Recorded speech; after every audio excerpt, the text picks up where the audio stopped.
The second Academy Awards were held on the 3rd of April 1930 at the Coconut Grove of the Ambassador Hotel.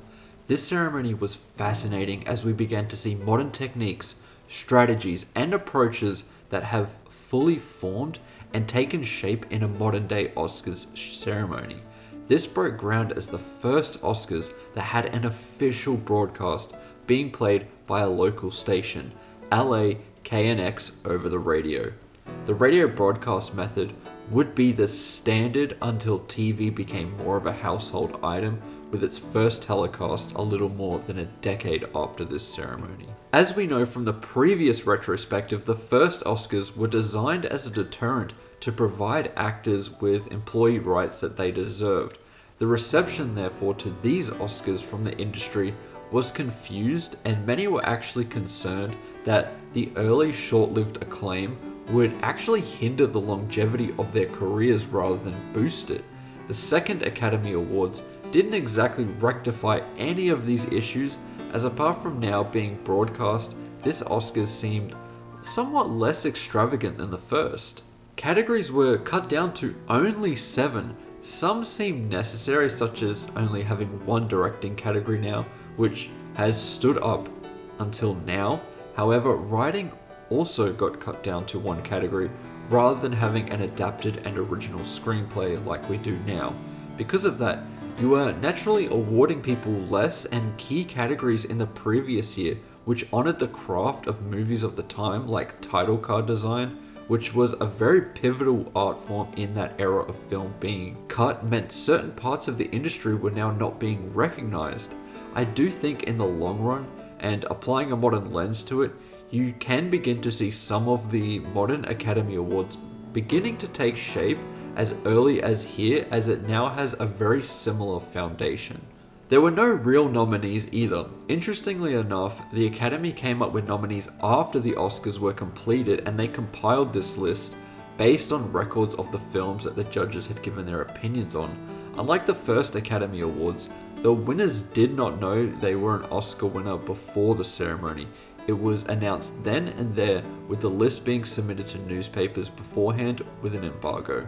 What I think is the most fascinating aspect to this Oscars though was that we see the first sign of campaigning, which, if you are not familiar with this, we live in a world where the Oscars isn't purely based on merit. Some years it's more evident than others, but whenever you question a weird win or nomination, the campaign is pretty much always behind it.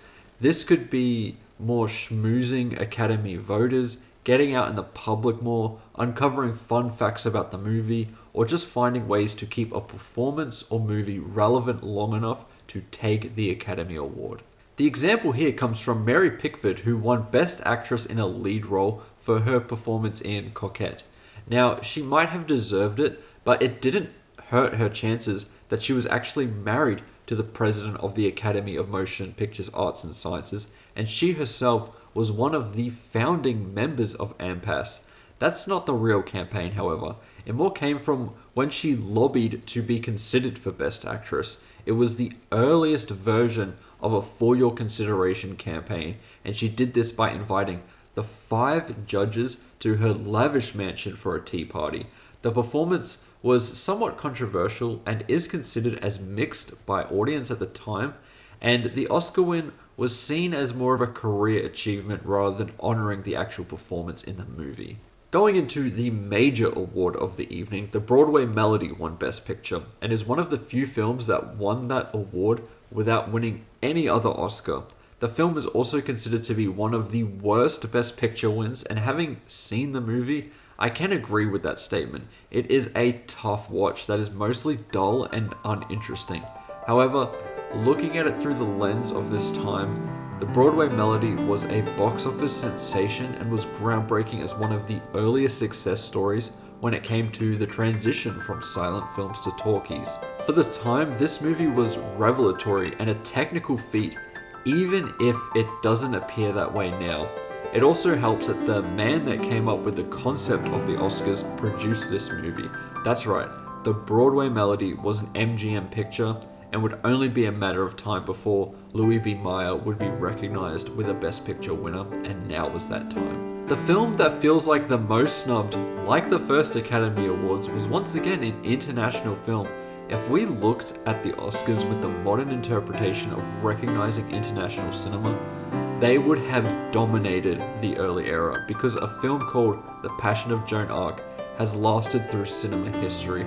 The film still gets honored and discussed. I mean, I noticed there was a screening for this film at last year's Melbourne International Film Festival as a special tribute to that movie and the contribution it made towards cinema.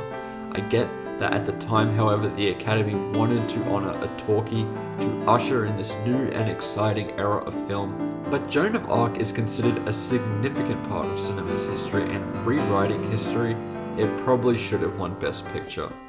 Other notable moments include The Patriot getting 5 nominations, which at the time was a record for the most ever, which is funny considering the record is now 16 held by Sinners.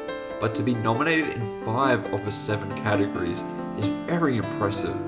Also, Frank Lloyd won Best Director for The Divine Lady, which became the last film to win Best Director without garnering a Best Picture nomination. Reflecting on the second Academy Awards, it was a bit of a dud. Not many of the nominated or winning films has really lived on in cinema's history, and are more just seen for people looking to go for a completionist run on seeing Best Picture winners, or sickos like me looking this far back. But the significant developments in the broadcasting of the awards and the importance of campaigning still feel pertinent today. Because of that, this Oscars was somewhat significant and is an interesting piece in the awards history itself, rather than the history of film. With all that said and done, stay tuned when I discuss the third Academy Awards in a future video. Remember to like and subscribe.